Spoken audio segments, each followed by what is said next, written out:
Assalamualaikum warahmatullahi wabarakatuh.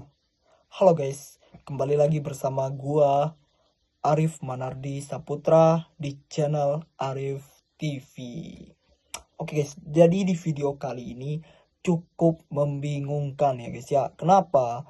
Di sini saya akan menjelaskan tugas saya ya, tugas dari dosen tentang sistem hukum di Indonesia. Oke, di tugas kali ini saya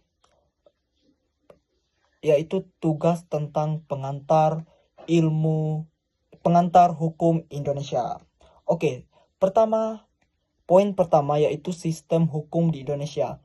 Sistem hukum di Indonesia adalah keseluruhan aturan, norma, dan lembaga yang mengatur kehidupan masyarakat serta diberi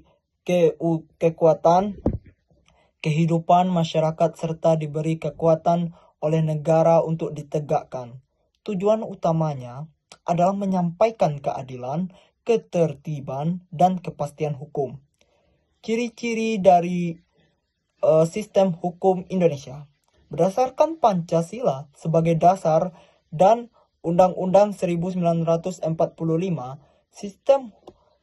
sistem hukum Indonesia ini adalah sistem hukum yang tertinggi, termasuk dalam sistem hukum civil law Eropa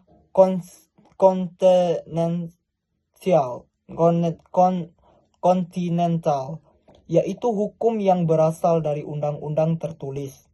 Dikenal adanya berbagai macam-macam peraturan perundang-undangan seperti Undang-Undang Dasar 1945, ketetapan MPR, Undang-Undang, Perpu,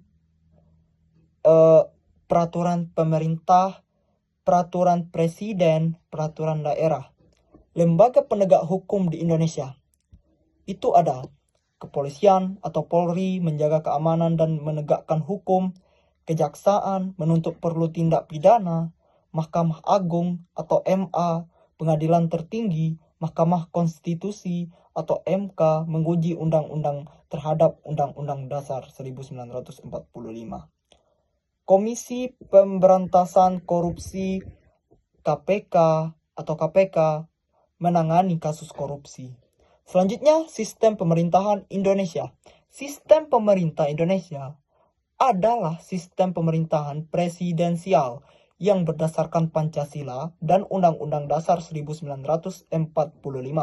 Dalam sistem ini, presiden berperan sebagai kepala negara sekaligus kepala pemerintah. Ciri-ciri sistem pemerintahan Indonesia.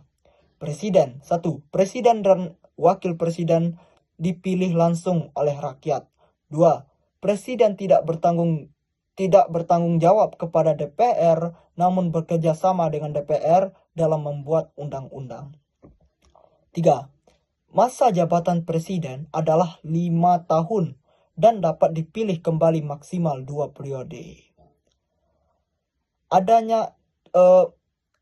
Adanya pemisahan kekuasaan atau trias politika. 5. Legislatif membuat undang-undang atau DPR dan DPD. 6. Eksklusif menjalankan pemerintahan atau presiden dan menteri. 7. Yudikatif mengawasi dan menegakkan hukum MA atau MK. Selanjutnya, lembaga negara utama. 1. Presiden dan wakil presiden sebagai eksekutif. 2.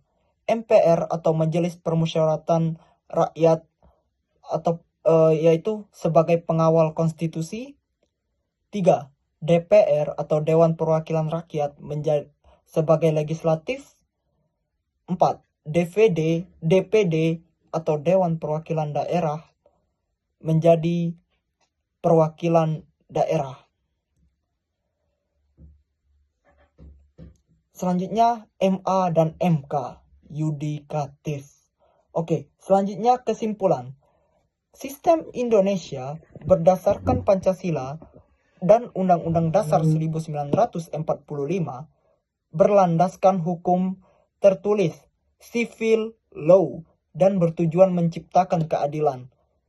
Sistem pemerintahan Indonesia berbentuk republik presidensial, di mana presiden dipilih rakyat dan memimpin negara, serta pemerintahan dan pemisahan kekuasaan yang jelas.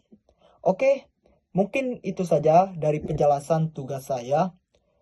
Ketika terdapat kesalahan atau salah pengucapan, saya mohon untuk dimaafkan. Selanjutnya, jangan lupa like, comment, and subscribe. Bye. Dadah guys.